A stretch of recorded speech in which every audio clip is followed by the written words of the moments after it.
Some stories don't begin with applause or ambition. Some start in silence, like the sound a woman makes when she recognizes a ghost in broad daylight. Letitia James wasn't supposed to be in Flatbush that evening. Her driver had clear instructions. Downtown meeting, straight to Midtown, no detours. But as the car idled at the light near Nostrand Avenue, something outside the passenger window caught her eye. Or maybe it wasn't the eye. Maybe it was memory. Muscle memory, political instinct, or that ache that never really left her ribs since the day Malik died.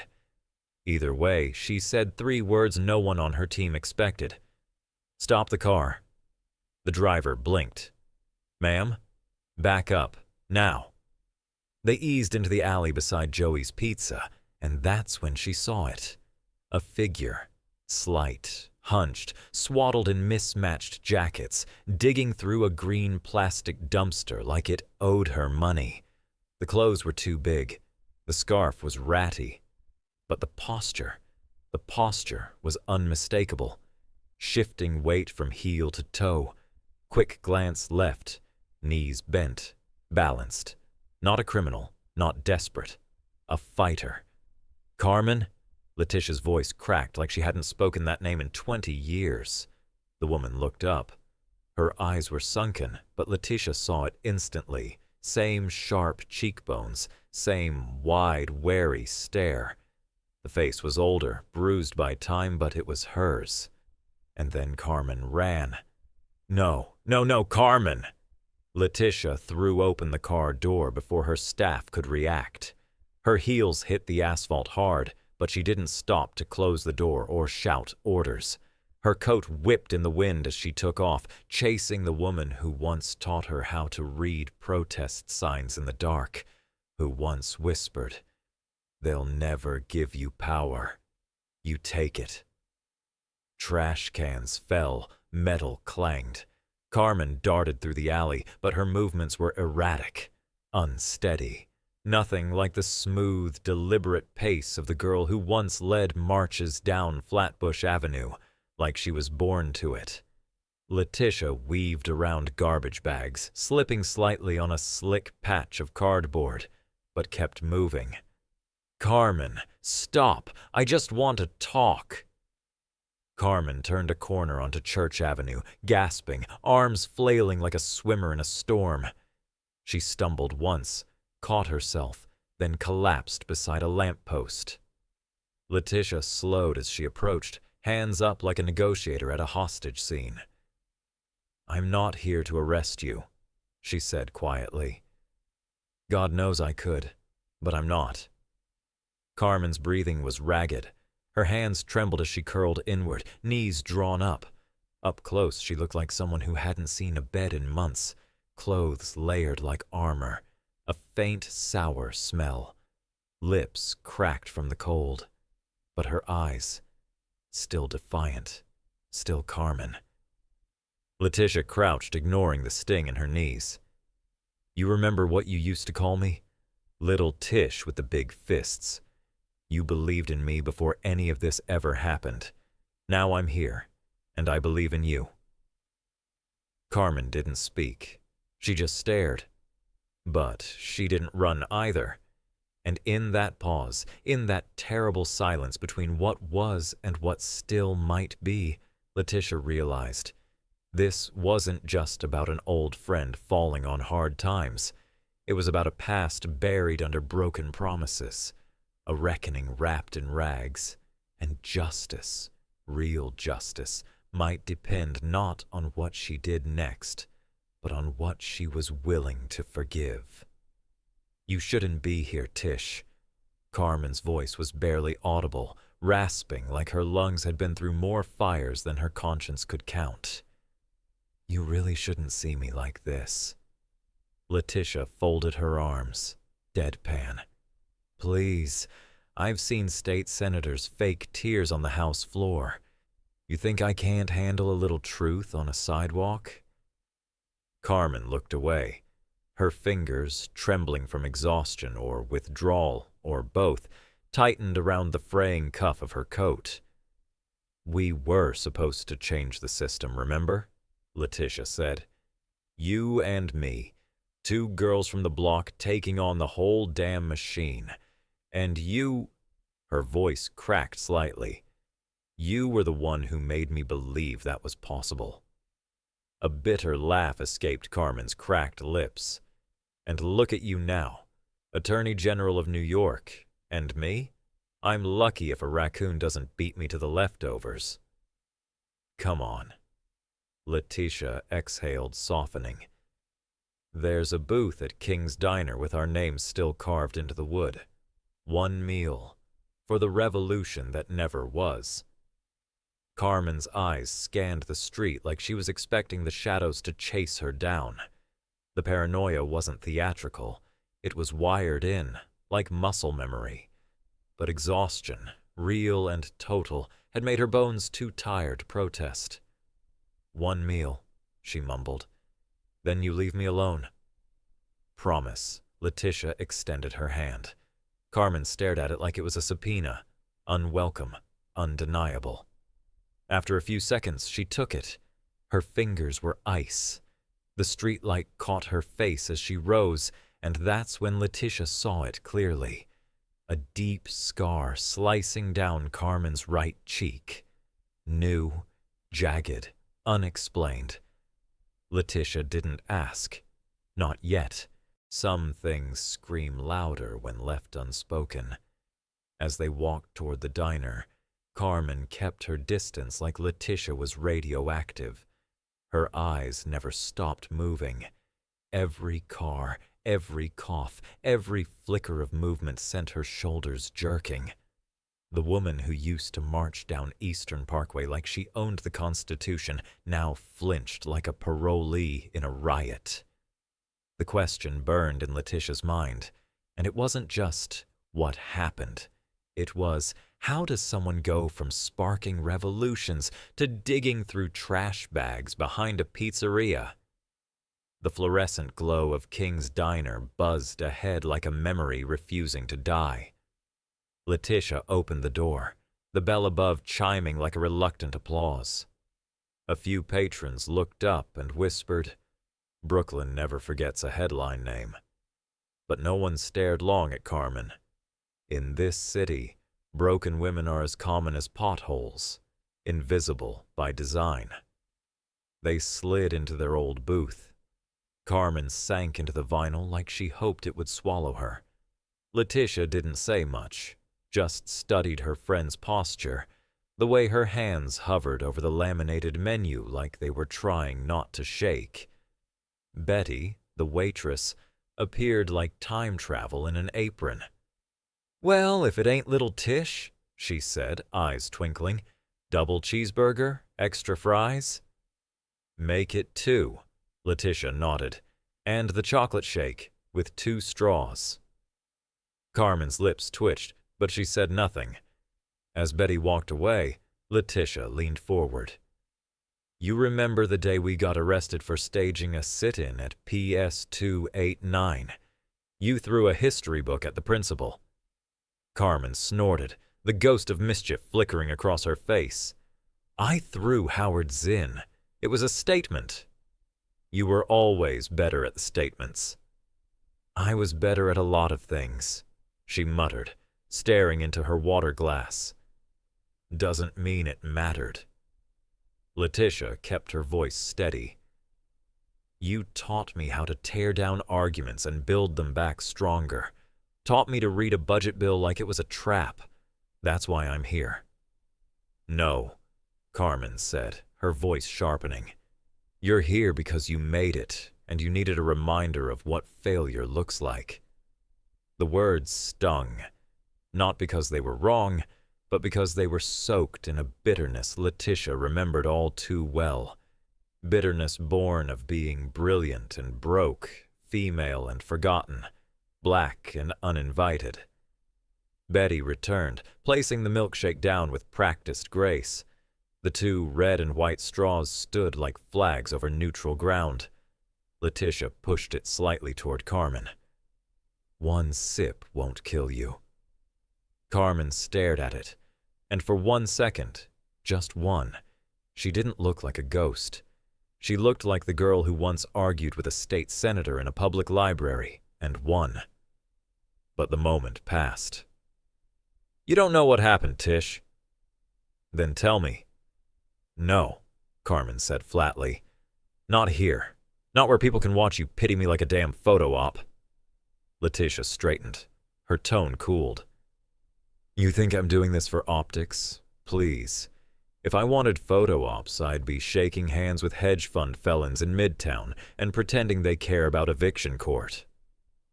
Carmen looked away, but she didn't leave, which, in politics and in grief, is its own kind of vote. Their food arrived, untouched for now. The milkshake sat between them, sweating slightly in the warm air. The questions still hung in the room, thick and silent. How did Brooklyn's loudest firebrand turn into a woman too afraid to lift a spoon? Letitia didn't ask it. Yet. But she would. And when she did, it wouldn't just unravel Carmen's story. It might just destroy her own. The two striped straws stood like miniature flagpoles in a battlefield milkshake, defiant, nostalgic, and untouched. Carmen stared at them like she was weighing the cost of remembering. Then, quietly, "You remember the pact?" Letitia looked up.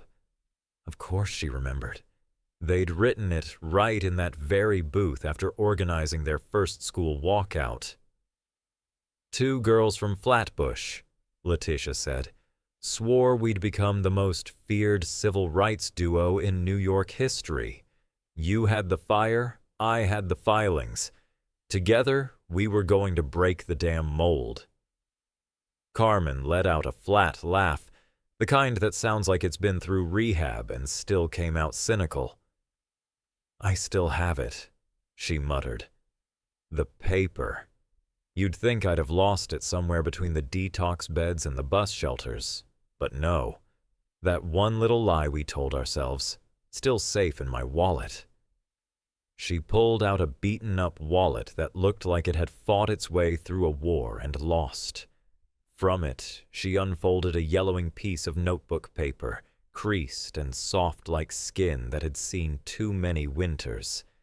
Letitia recognized the jagged penmanship, the bubble letters spelling out, "We, Letitia James and Carmen Rivera, hereby swear to change the world. Best friends forever. Nothing can stop us." Signed in ballpoint pen. Witnessed by Betty, who was now refilling ketchup bottles across the room, completely unaware she was the notary to a broken revolution. "You kept this?" Letitia asked, her voice quieter now. Carmen folded it again with the care of someone handling evidence. "Some promises," she said, "stick with you even when everything else peels off." Their food arrived. The soup steamed like a sermon. Carmen lifted the spoon to her lips with shaking hands and ate the way some people pray. Slow, deliberate, like each movement was a contract with survival. She didn't look up when she spoke next. "My parents died. Car crash. I was 19. Letitia froze. The words struck like they'd bypassed her ears and gone straight to her stomach. "Jesus. Carmen, I didn't know." "How would you?" Carmen replied, staring into the soup like it might give her permission to finish the sentence. "You were off interning with some assemblywoman in Albany.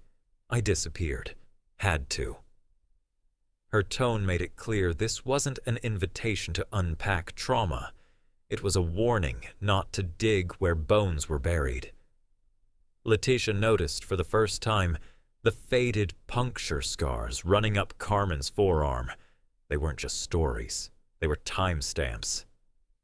"You could stay with me," Letitia offered, keeping her tone even. "Guest room, real bed, shower that doesn't involve clogs and city pigeons." No.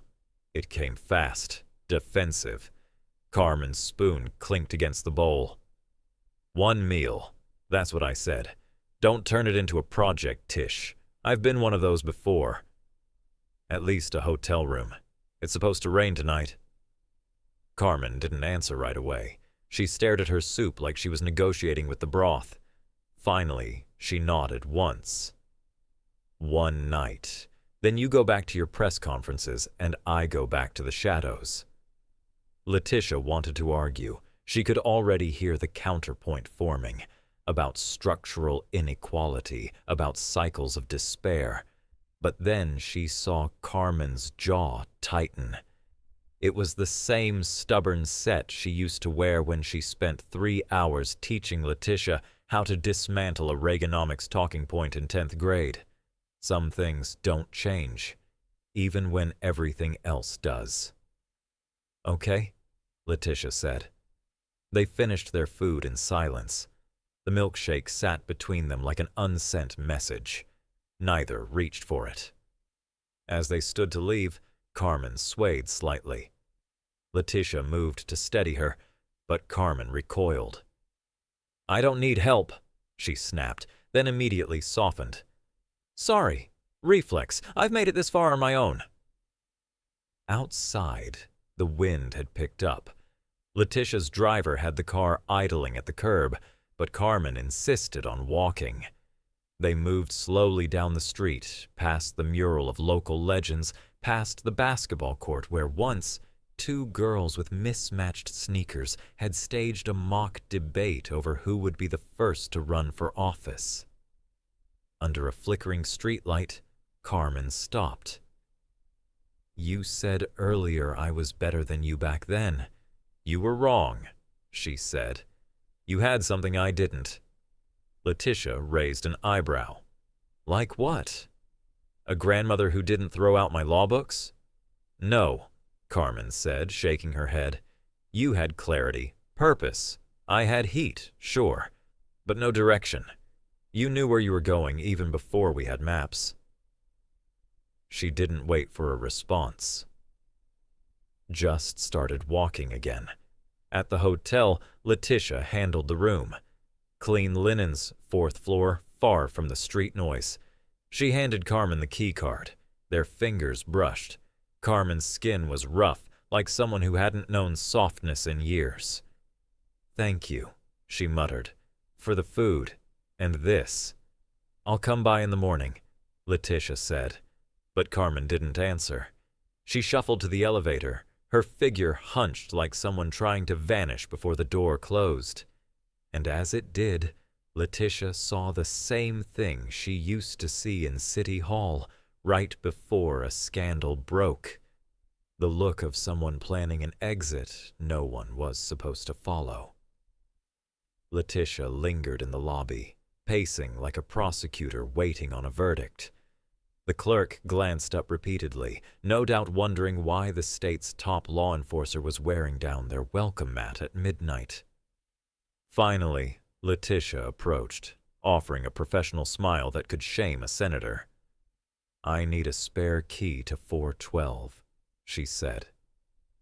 The clerk hesitated, but like most bureaucrats in New York, she knew when to nod and move.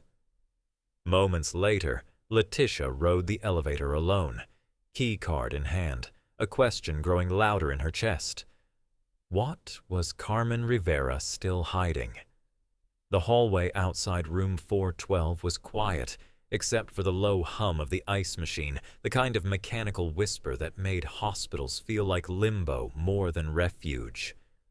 Letitia James paused in front of the door, her hand resting on the key card.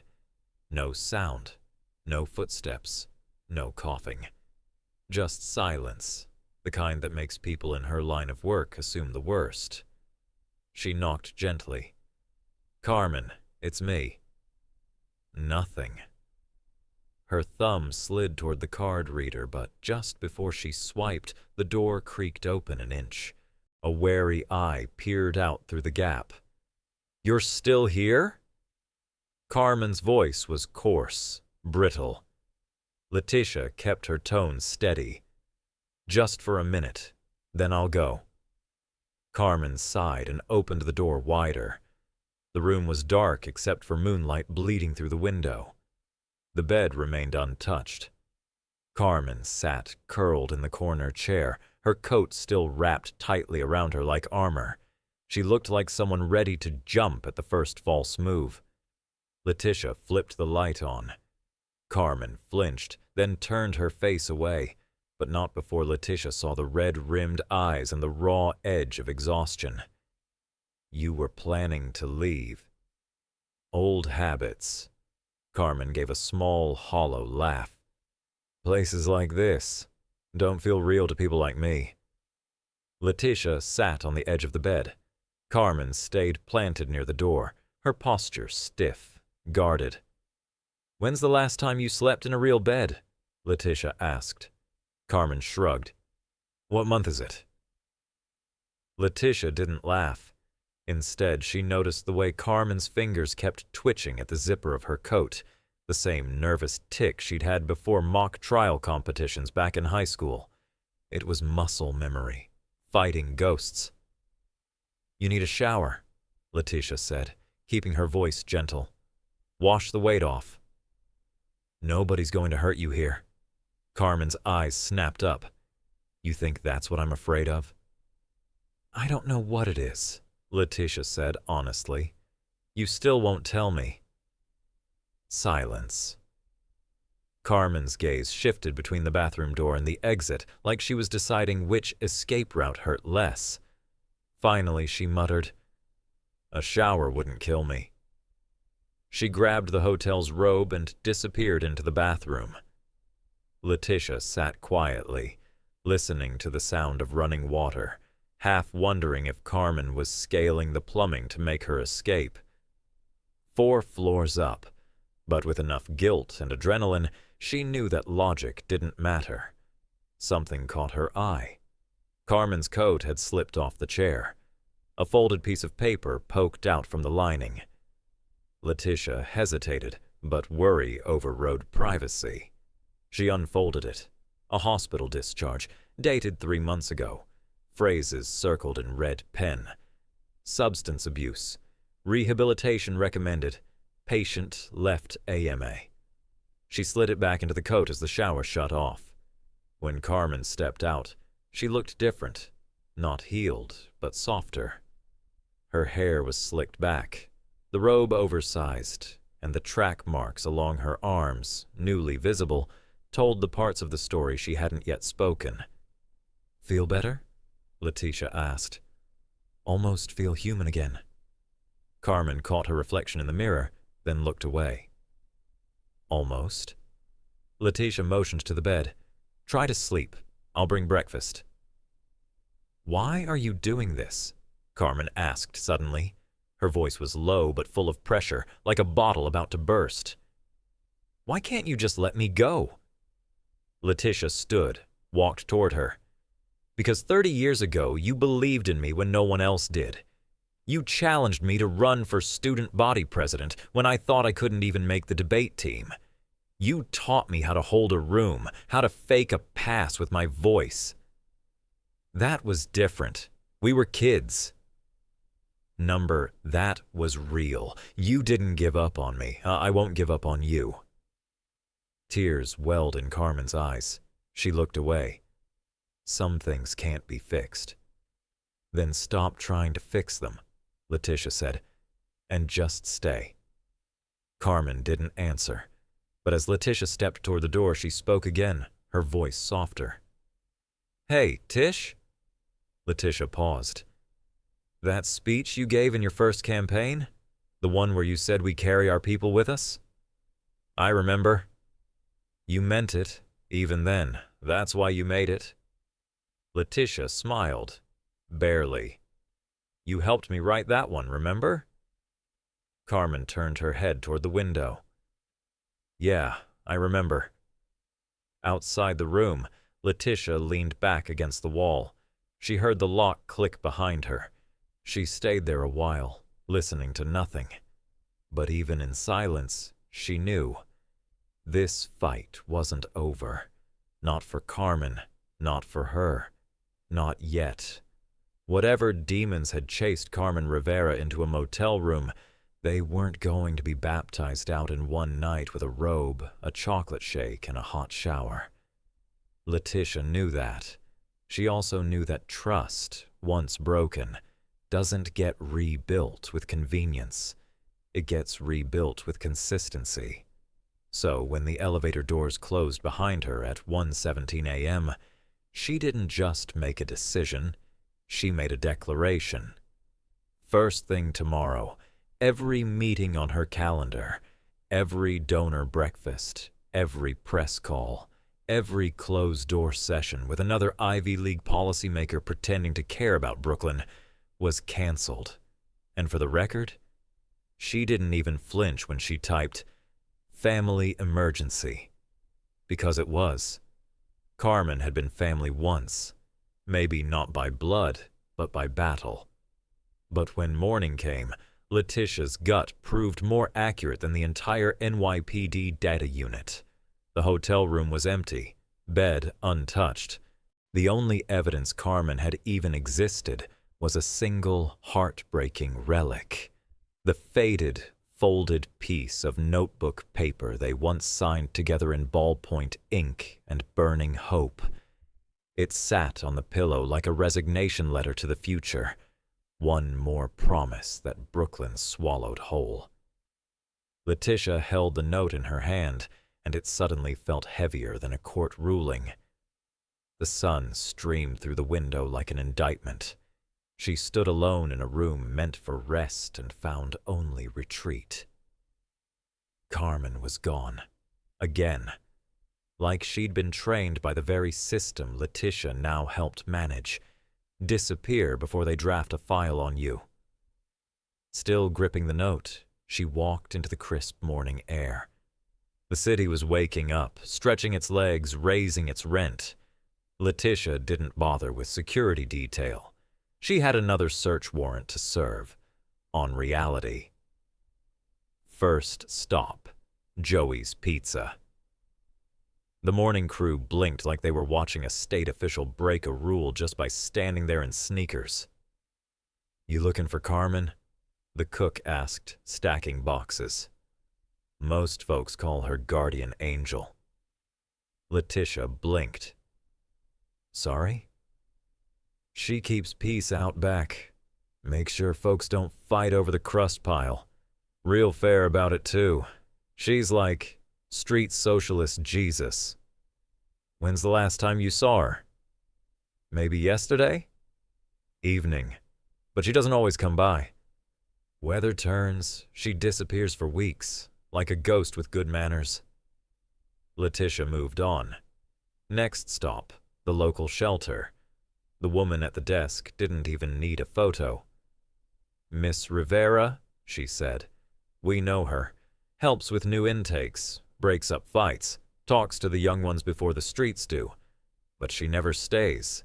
Says the beds should go to people who still believe they deserve them." "Where would she be now?" The woman thought for a moment. "Try old Pete, Market Street, coffee cart. He's like her unofficial therapist." Letitia found Pete pouring burnt espresso for a line of construction workers. He looked up, saw her, and said, "You're late." "Excuse me?" "For Carmen. She told me once if anyone ever came asking, they were either family or guilt-ridden. You don't look like her cousin." Pete grinned, then softened. "She's special, you know. Got the kids doing algebra out of cardboard boxes like it's prep school under a bridge." Letitia squinted. "Homework?" "Oh yeah, fractions, grammar, SAT words. Calls it her freedom curriculum. Gave up her last $20 last week for hot chocolate and spiral notebooks. She teaches like it's the only thing she has left." Pete pointed to a stack of collapsed boxes behind his cart. "They sit there every morning. Makeshift classroom. Only rule, no excuses." The image hit Letitia like a lawsuit filed in reverse. Carmen, sleeping rough and still building futures for kids with backpacks and trauma. A professor without tenure or socks. Where is she now? Try the library if it's raining. Otherwise, Marshall Street Bridge. Pete called after her as she turned. Careful how you approach. She doesn't spook easy, but when she does, she vanishes like affordable rent. The walk to Marshall Street Bridge was long enough to rehearse a dozen variations of "What the hell happened to us?" But when Letitia got there, the scene silenced everything. Underneath that concrete span, past the patchwork of tarps and survival engineering, sat Carmen Rivera, surrounded by 3 teenagers. One was nodding along, a pencil in hand. Another mouthed a math equation. Carmen, in a sweatshirt 2 sizes too big and wisdom a decade too deep, pointed at a textbook, her tone calm, deliberate. The same voice she once used to coach Letitia through court briefs and civil rights theory. Letitia stood still, watching. One of the teens spotted her, froze. Carmen looked up. Their eyes locked. Letitia didn't say a word. She didn't have to. Carmen looked down, then turned to the kids. "Go to school. We'll finish tomorrow." They obeyed, with reverence, not fear.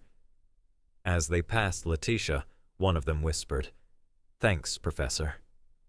The word lodged itself in Letitia's chest like a courtroom objection that actually stuck.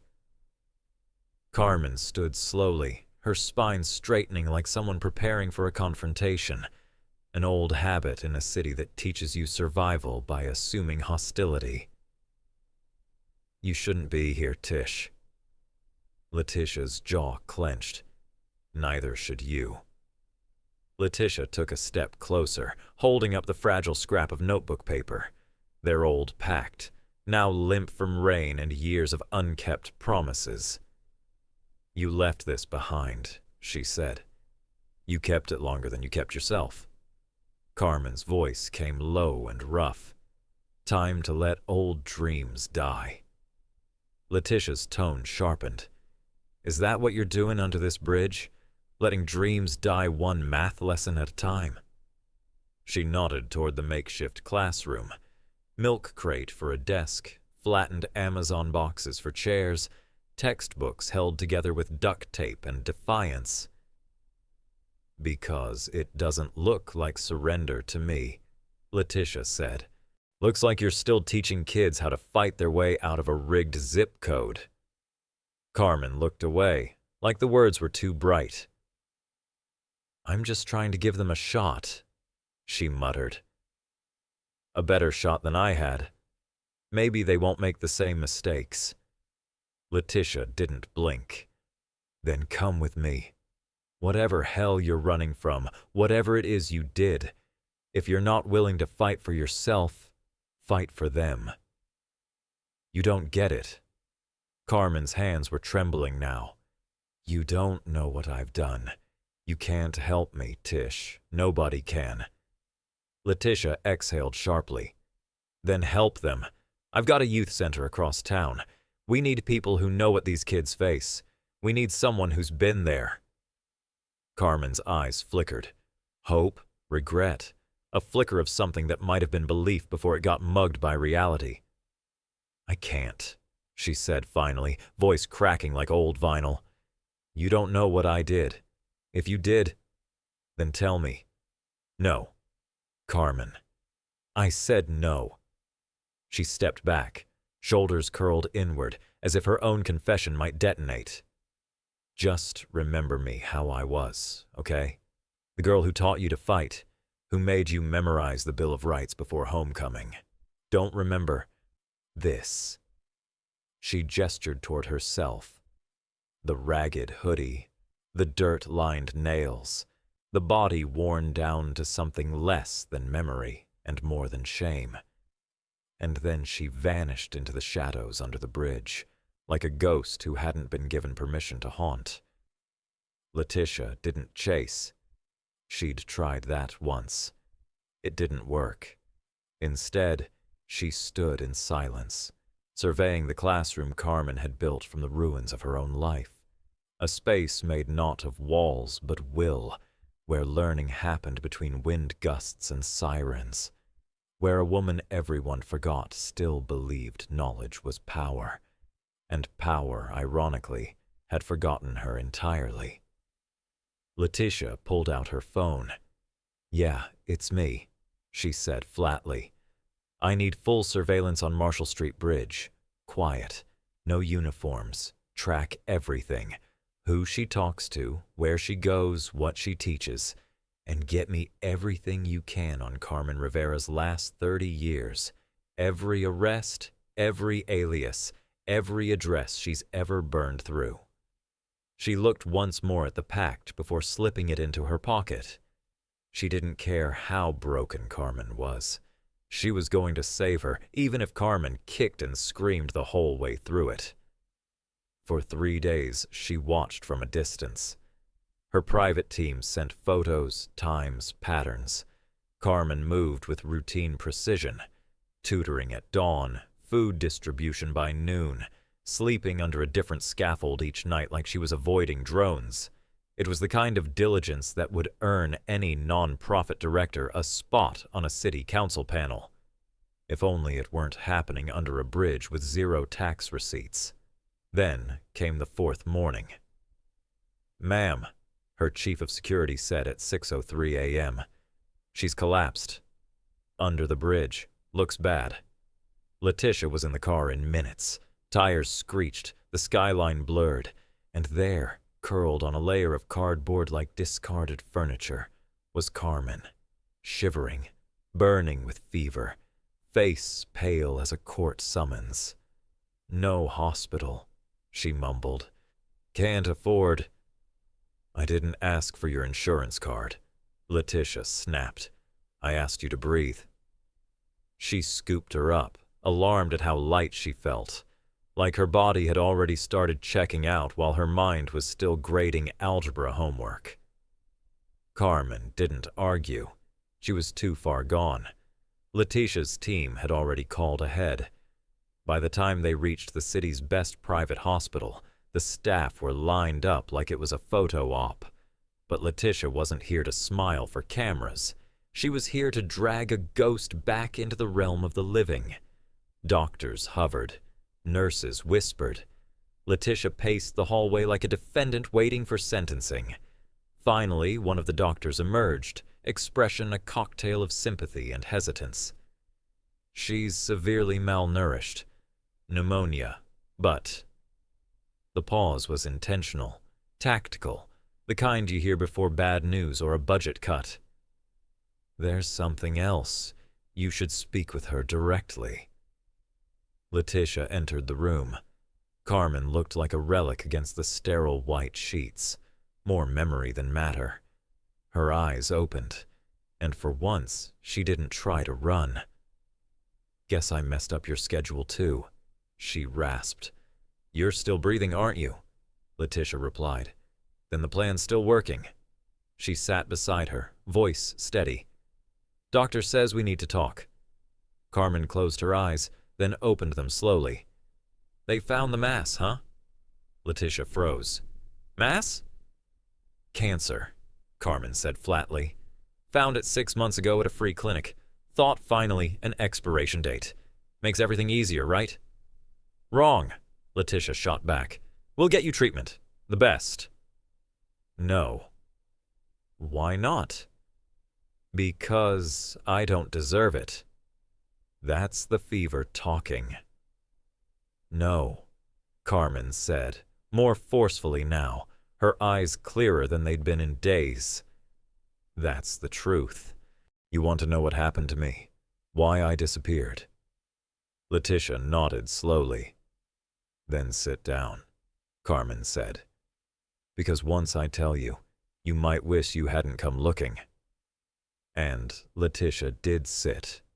She braced herself, because she knew that whatever came next wasn't just about Carmen.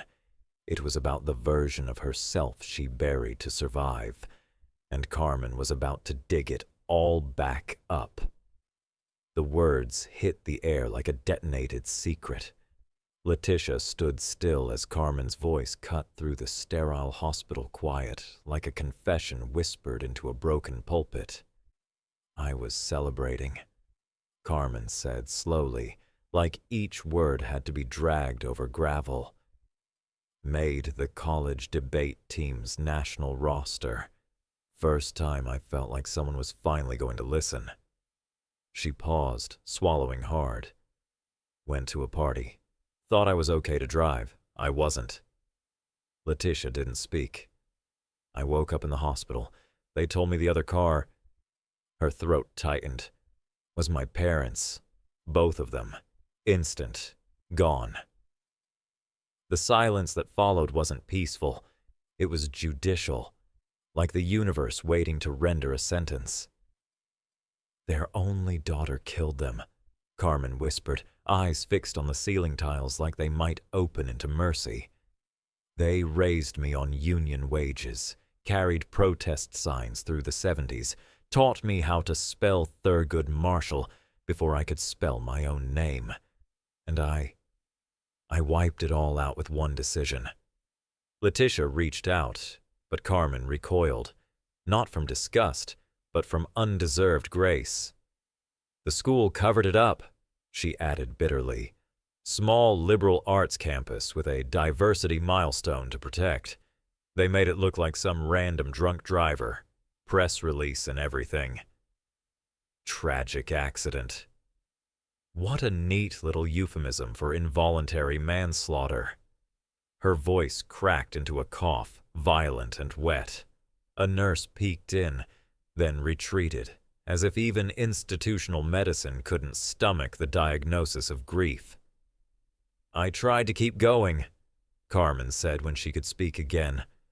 Thought maybe if I won enough championships, got into law school, passed some big civil rights bill, maybe I could balance the scale. But I couldn't sleep, couldn't focus, so I started taking pills, first to sleep, then to function, then just to be. 1 became 2, 2 became 10, and before I knew it, everything was gone.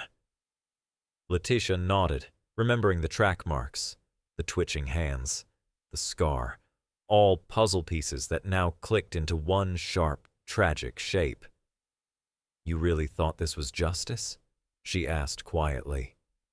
Living like a fugitive in your own skin. I took their lives, Carmen whispered. Why should I get to keep mine? So you gave it away instead? I tried to give it to them. The kids, the ones under the bridge. Maybe if I could stop just one from making my mistake. And the cancer? Letitia asked, her voice now soft but surgical. Was that the final sentencing? One last punishment you wouldn't need a judge to approve? Carmen stared out the window for a long time.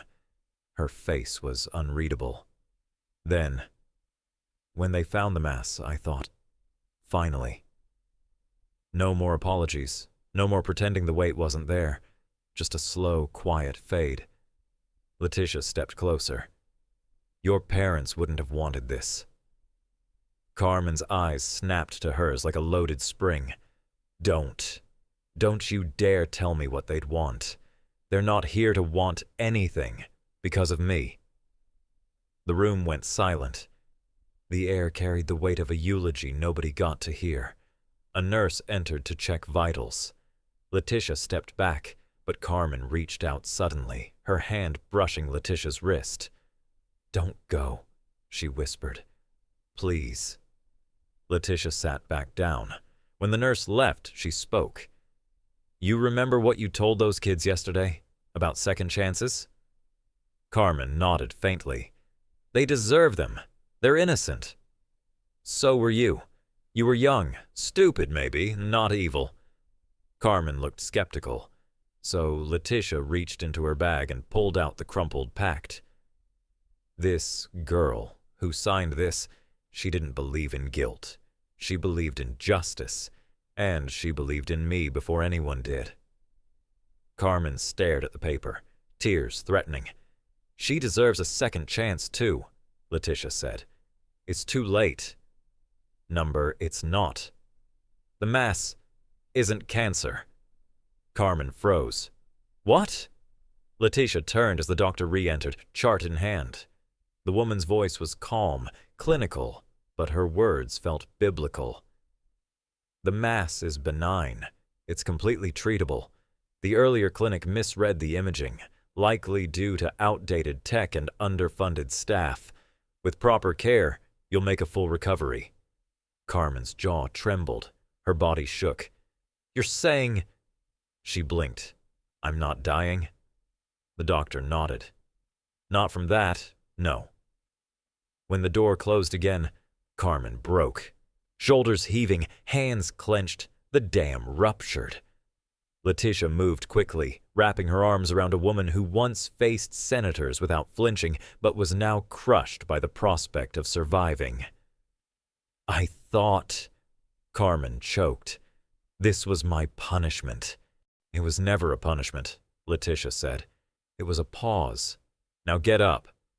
I don't know how to live again. Then let me teach you, like you taught me, step by step. Carmen's voice was barely a whisper. I'm scared. I know, but you're not alone anymore. Outside, the city kept moving, loud, unbothered, unaware that a soul had just returned from its own grave. But Letitia knew. And Carmen? She had one more lesson to teach. The doctor's words hovered like a glitch in reality. Carmen froze. Her breath hitched. Her fingers unclenched slowly from the hospital blanket, as if her body couldn't quite accept that life had been extended without her consent. What? Her voice was hoarse, cracked, barely audible. You have a benign tumor, the doctor repeated, gentler this time.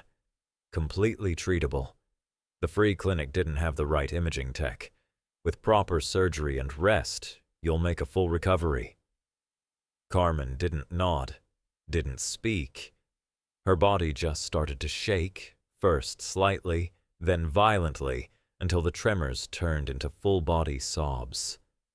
Letitia wrapped her arms around her and held her steady through the aftershock. Years of guilt cracked open, pouring out like floodwater through a dam that had held for too long.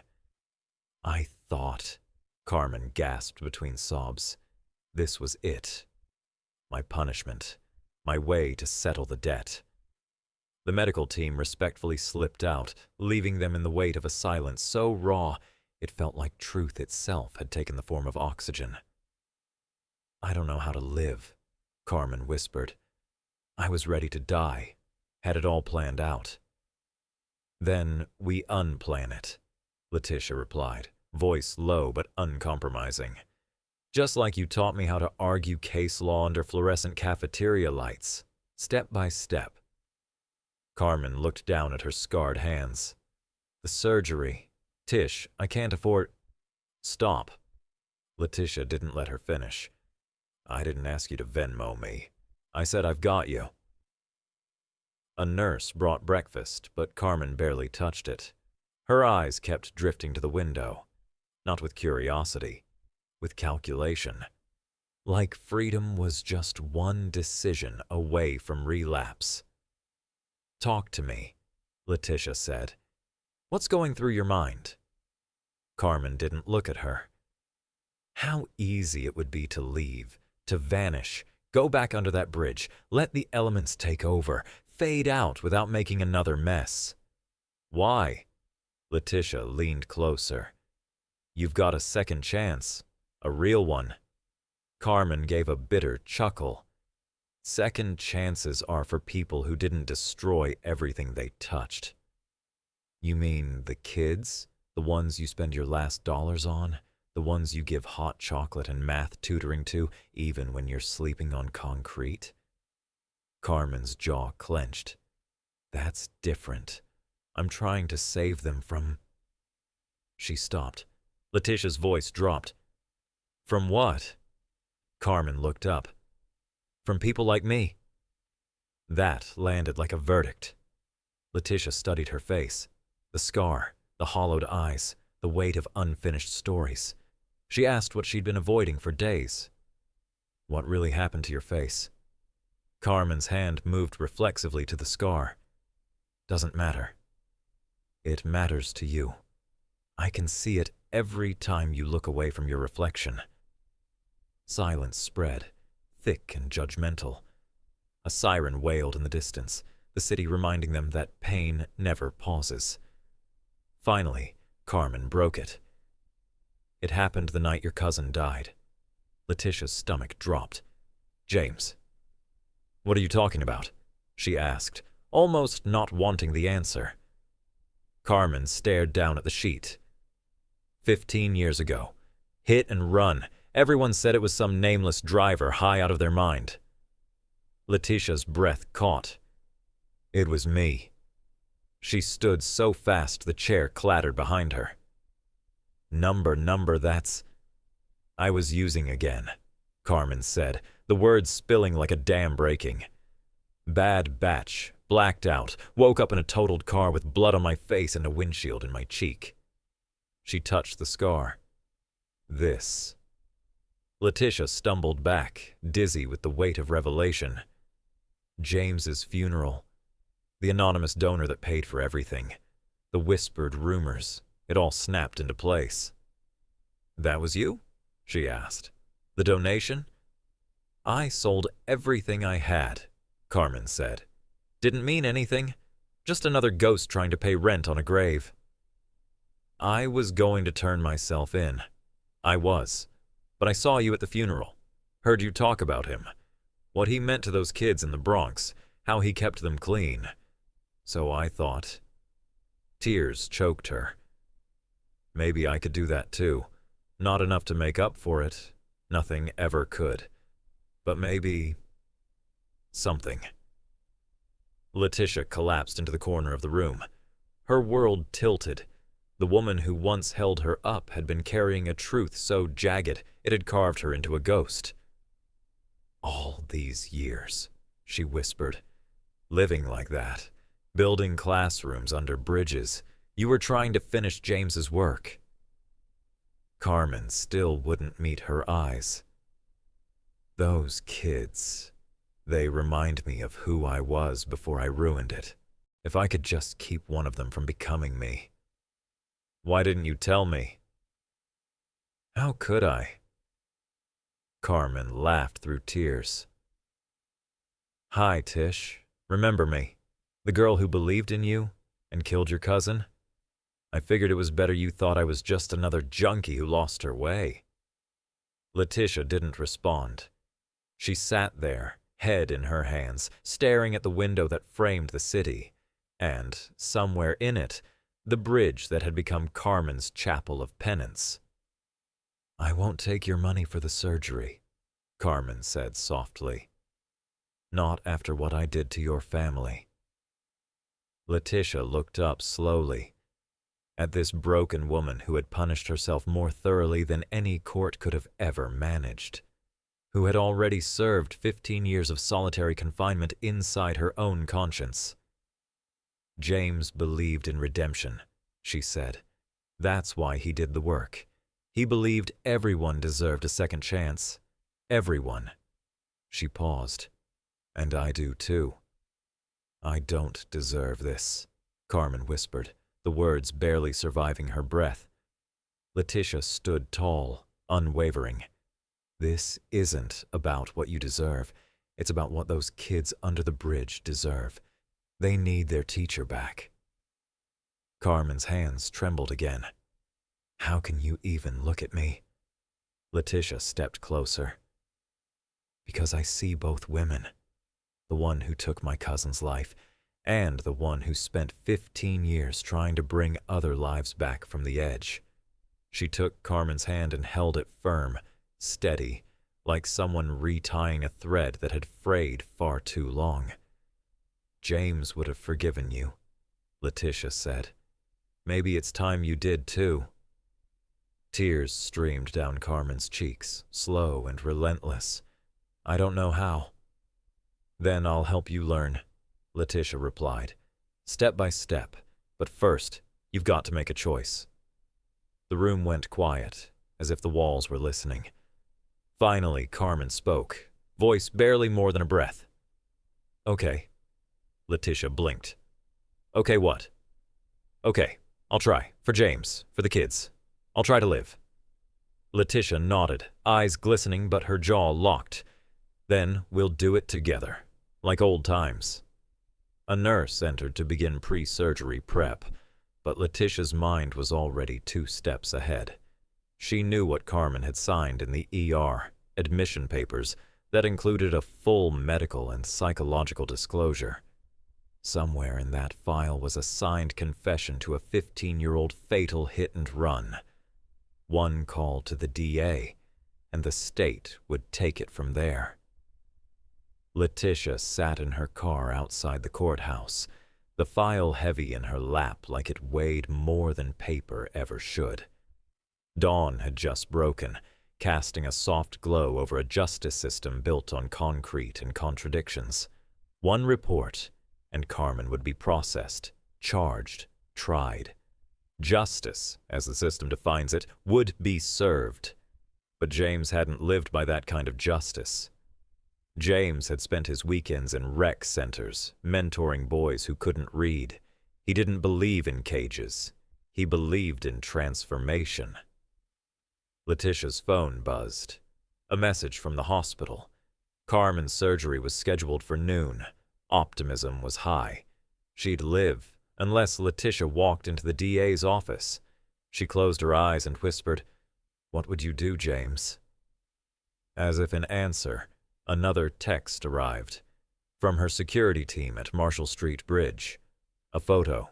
3 teens sitting under the overpass, waiting. "The professor's kids," the caption read. "They've been out here since dawn. Still don't know she's in the hospital." Letitia started her car. 20 minutes later, she parked beneath the bridge. The 3 teens looked up. Disappointment flickered across their faces when they realized it wasn't Carmen. "She's not gone," Letitia said. "She's in the hospital, but she'll make it." "Is she gonna die?" the youngest asked, clutching his tattered math book. "She promised to help me pass my test." "No," Letitia said, kneeling. "But she's going to need help when she gets out. Can you look after her for a change?" They nodded quickly. The oldest girl spoke, voice quiet but sure. "She saved my life, found me trying to score here, talked me out of it, told me everything." "Everything?" Letitia asked. "Yeah," the girl said. "About the drugs, the crash, your cousin Letitia's breath caught. She said she lives out here to remember," the girl added, "so no one else ends up like her." Letitia sat with that. A redemption story written not in court filings, but in tutoring sessions, rationed hot chocolate, and confessions made to kids who still believed in forgiveness. Back at the hospital, Carmen was pale but conscious. "You went to the police?" she asked, barely more than a murmur. Letitia didn't flinch. She pulled the folder from her coat, held it up, and then tore it clean in half, over and over until all that remained was paper confetti. Carmen's lips trembled. "What are you doing?" "Choosing the justice I believe in," Letitia said. "James believed in redemption," she added. "So do I." Tears welled in Carmen's eyes again. "I don't deserve—" "Stop saying that," Letitia said, her voice cracking. "You've punished yourself long enough." And somewhere under the bridge, a plastic milk crate sat waiting, empty but not forgotten, helping those kids, carrying that guilt. Maybe now Carmen could honor James by finally living. "How?" she whispered. Letitia smiled. "My youth center needs someone who's been there, someone the kids will actually listen to. I trust the woman who spends her last dollars on hot chocolate, who teaches under a bridge instead of disappearing." Carmen's body shook with silent sobs. "I see his face every night," she said. "Good," Letitia answered softly. "Let it guide you." As the nurses wheeled her toward surgery, Carmen gripped Letitia's hand. "Thank you for giving me a chance to make it right." "You already were," Letitia said. I just reminded you. Weeks later, Carmen stood in front of her first official class. The bridge kids watched proudly. On the wall hung two photos, one of James and one of two girls on a sidewalk court, laughing mid-fake pass. From the doorway, Letitia watched her friend begin again, this time not to run, but to teach.